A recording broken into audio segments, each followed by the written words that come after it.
Good afternoon, ma'am. Our SDG is about clean water and sanitation. Among SDG is about clean water and sanitation. Kani nga SDG kay about i-make sure na ang tanan tawo nay access sa hindo nga tubig nga atong mainom, limpyo nga mga CR o proper hygiene. Kani nga SDG kay nag-focus sa protection sa atong water sources nga ma-improve atong water quality para layo ta sa sakit, para layo sa mga sakit ang mga tao. Ang main issue nga gi-address aning SDG kay kanang mga polluted water, poor sanitation o kanang pag-spread og mga sakit tungod sa unsafe water. Why is this goal important? Importante nga goal kay og naa kay proper sanitation og mogamit kag clean water, malayo jud ka sa mga sakit. Kay if dili nato mabuhat ang kaningat goal, daghan mga tao ang magkasakit. Magsuffer sad ang atong ecosystem. For example, sa mga dagat, daghan mga isda ang mga matay tungod sa mga hugaw nga tubig.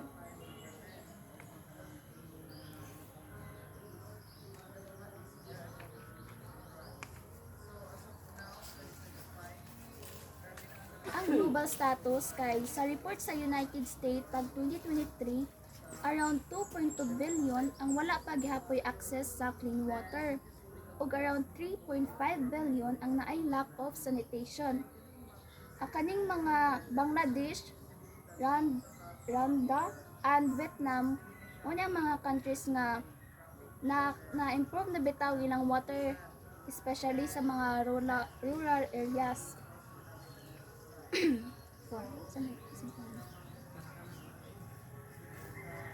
Target indicators.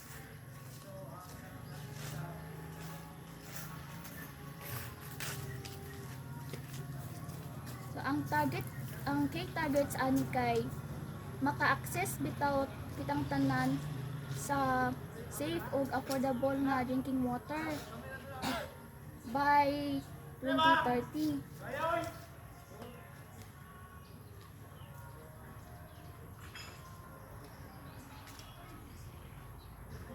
Kasama na yun.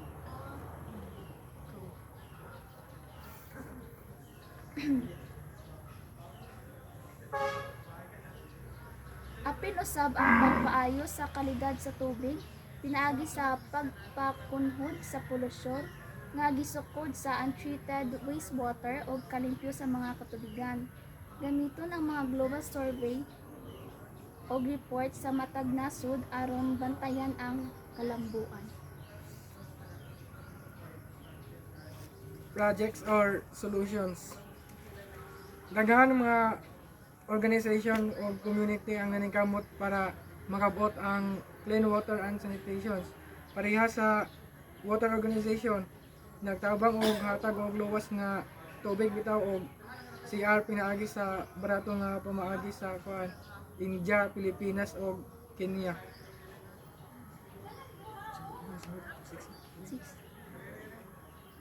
Ang challenges kay daghan babag sa pag-abot sa clean water and sanitation sama sa gubot sa politika o kuwang og kwarta o resources.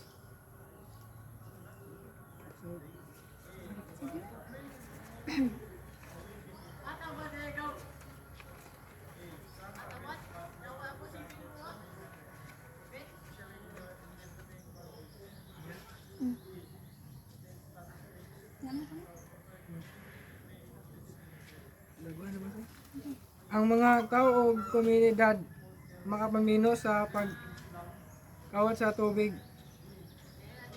sama sa paggamit og water efficient nga appliances o pag-ayos sa mga leaks. Ang mga estudyante pwede pod magpahigayon og mga kampanya o programa sa edukasyon aron ipahibaw ang kinahanglanon sa palimpyo nga tubig o gusto nga sanitasyon.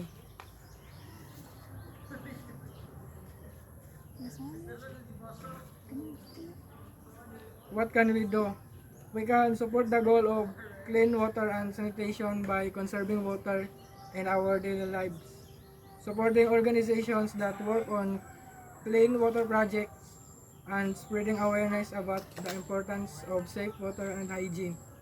We can also advocate for stronger policies and participate in community efforts to protect local sources. Every small action helps contribute the global progress.